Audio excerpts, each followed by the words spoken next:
I am really excited about the person I get to introduce you to this week and hear her story. It's my mom, and I remember this story through the eyes of a 9-year-old. And basically what I remember was it was December, and we were coming home from visiting my grandparents over Christmas, so we were going east from Louisiana to Destin, Florida, and all of a sudden, my dad got off the interstate and turned around and got on the other side of the interstate going the opposite direction. And my sister and I had no idea what was happening. And so here is my mom, Napoli, and she is going to tell you the story. Remember, Mom? I remember, yes. Yes, it was very cold. It was raining, and it was below freezing. The windshield wipers on the car, we had a little Toyota station wagon, had frozen straight. They no longer curved to the windshield. And we saw this guy kneeling on one knee on the side of the road.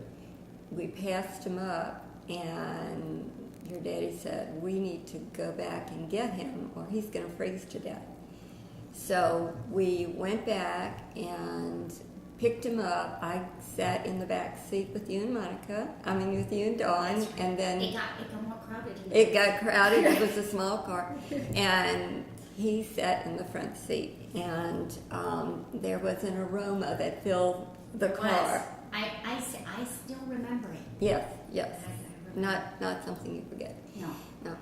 And so we were in Mississippi, and he pulled off the road at a motel, and his plan was to pay for a couple of nights at the motel. So we went in the room, and your daddy took him to the shower and helped him to warm up, got him some coffee, and somewhere between the shower and the coffee and paying for the room, he decided we needed to take him home.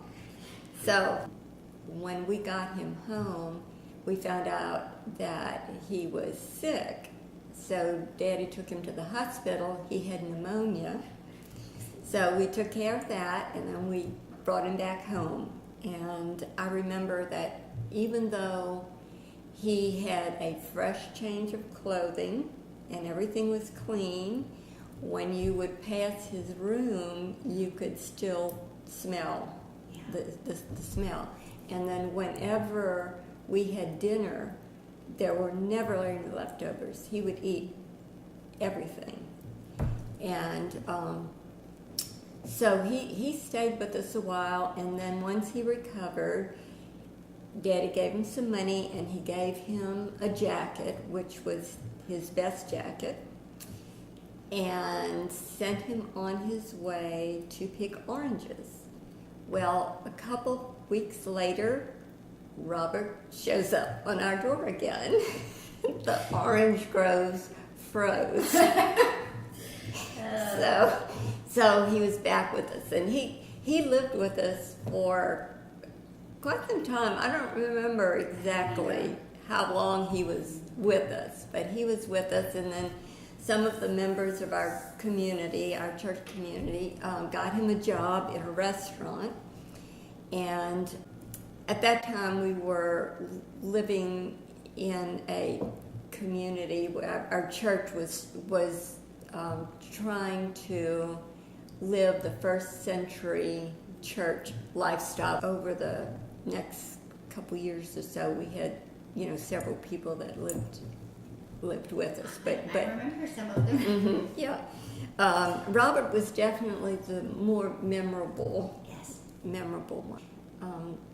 The end of the story is that he eventually moved in with another family, and they managed to find his brother, who was in the military, and his brother took him home. Well, I can tell you from a child's perspective, one of the things I learned watching you and Dad over the years, not just that, but other things, was that when you become a Christian, when you commit to following Jesus, you really kind of give up rights to your life. You take on a whole new adventure, and sometimes you have no idea what your day holds. And I don't think either of you expected to bring home a odoriferous gentleman No.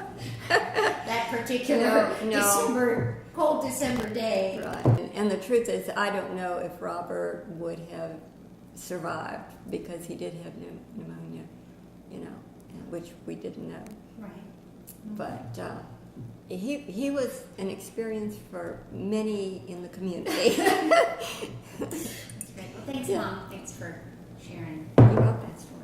You're welcome. All right, so keep reading your devotions. Keep writing down your stories. I really would love the opportunity. Maybe some of you could share your stories with me. You could maybe record them with a friend and then post it on my Facebook page. All right, well, we'll see you next week. Thanks. Bye.